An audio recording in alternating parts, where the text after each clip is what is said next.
ಇಂದಿನ ವಿಡಿಯೋ ವಿಷ್ಣು ಸಹಸ್ರನಾಮದ 21ನೇ ಶ್ಲೋಕದ ಬಗ್ಗೆ. ಈ ವಿಡಿಯೋದಲ್ಲಿ ವಿಷ್ಣು ಸಹಸ್ರನಾಮದ 21ನೇ ಶ್ಲೋಕದ ಅರ್ಥವನ್ನು ತಿಳಿದುಕೊಳ್ಳೋಣ ಮತ್ತು ಈ ಶ್ಲೋಕವನ್ನು ಪಠಿಸುವುದರಿಂದಾಗುವ ಪ್ರಯೋಜನಗಳನ್ನು ಸಹ ತಿಳಿಯೋಣ. ವಿಷ್ಣು ಸಹಸ್ರನಾಮದ 21ನೇ ಶ್ಲೋಕವು ಹೀಗಿದೆ.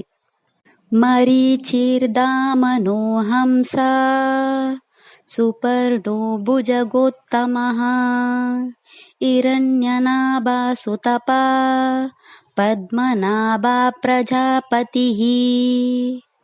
ಈ ಶ್ಲೋಕದಲ್ಲಿ ವಿಷ್ಣುವಿನ 9 ನಾಮಗಳಿವೆ. ಈಗ ವಿಷ್ಣುವಿನ ಈ ಪ್ರತಿಯೊಂದು ನಾಮದ ಅರ್ಥವನ್ನು ತಿಳಿದುಕೊಳ್ಳೋಣ.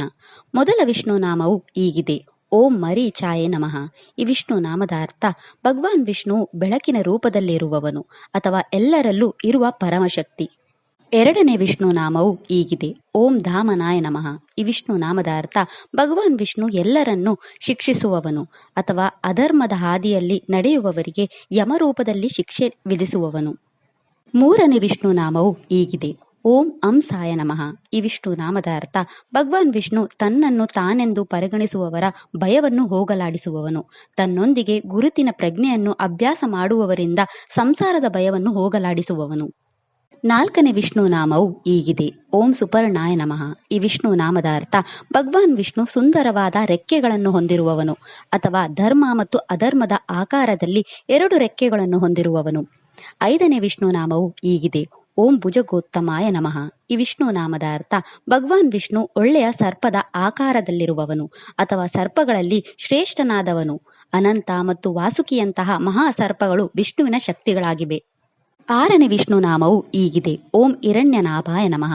ಈ ವಿಷ್ಣು ನಾಮದ ಅರ್ಥ ಭಗವಾನ್ ವಿಷ್ಣು ಚಿನ್ನದಂತಹ ನಾಭಿಯನ್ನು ಹೊಂದಿರುವವನು ಅಥವಾ ಅವನ ಚಿನ್ನದ ನಾಭಿಯಿಂದ ಸೃಷ್ಟಿಕರ್ತ ಭಗವಾನ್ ಬ್ರಹ್ಮನು ಕಾಣಿಸಿಕೊಂಡನು. ಏಳನೇ ವಿಷ್ಣು ನಾಮ ಹೀಗಿದೆ. ಓಂ ಸುತಪಸೇ ನಮಃ.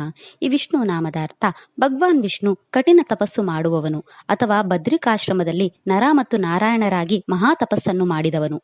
ಎಂಟನೇ ವಿಷ್ಣು ನಾಮವು ಹೀಗಿದೆ. ಓಂ ಪದ್ಮನಾಭಾಯ ನಮಃ. ಈ ವಿಷ್ಣು ನಾಮದ ಅರ್ಥ ಭಗವಾನ್ ವಿಷ್ಣು ನಮ್ಮ ಹೃದಯ ಕಮಲದ ನಾಭಿಯಲ್ಲಿ ಹೊಳೆಯುವವನು ಅಥವಾ ಕಮಲದ ಆಕಾರದಲ್ಲಿರುವ ನಾಭಿಯನ್ನು ಹೊಂದಿರುವವನು. ಒಂಬತ್ತನೇ ವಿಷ್ಣು ನಾಮವು ಹೀಗಿದೆ. ಓಂ ಪ್ರಜಾಪತಯೇ ನಮಃ. ಈ ವಿಷ್ಣು ನಾಮದ ಅರ್ಥ ಭಗವಾನ್ ವಿಷ್ಣು ಎಲ್ಲ ಜನರ ಮುಖ್ಯಸ್ಥ ಅಥವಾ ಎಲ್ಲ ಜೀವಿಗಳ ತಂದೆ. ವಿಷ್ಣು ಸಹಸ್ರನಾಮದ ಈ 21ನೇ ಶ್ಲೋಕವು ಭಗವಾನ್ ವಿಷ್ಣುವು ಶುದ್ಧ ರೂಪದಲ್ಲಿ ಪ್ರಕಾಶಿಸುತ್ತಾನೆ. ತನ್ನ ಬೆಳಕಿನಿಂದ ಭಕ್ತರ ತೊಂದರೆಗಳನ್ನು ನಿವಾರಿಸುತ್ತಾನೆ ಮತ್ತು ಅವರಿಗೆ ಶಾಂತಿಯನ್ನು ನೀಡುತ್ತಾನೆ ಎಂದು ಹೇಳುತ್ತದೆ. ಭಗವಾನ್ ವಿಷ್ಣುವು ಹಂಸದಂತೆ ತನ್ನ ಸುಂದರವಾದ ರೆಕ್ಕೆಗಳಿಂದ ನಿಧಾನವಾಗಿ ಚಲಿಸುತ್ತಾನೆ.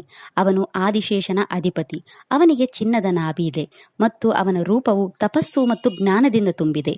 ಪದ್ಮನಾಭನಾಗಿ ಅವನ ನಾಭಿಯಲ್ಲಿ ಕಮಲವಿದೆ ಮತ್ತು ಬ್ರಹ್ಮ ಮತ್ತು ಎಲ್ಲ ಜೀವಿಗಳ ರಕ್ಷಕನಾಗಿದ್ದಾನೆ.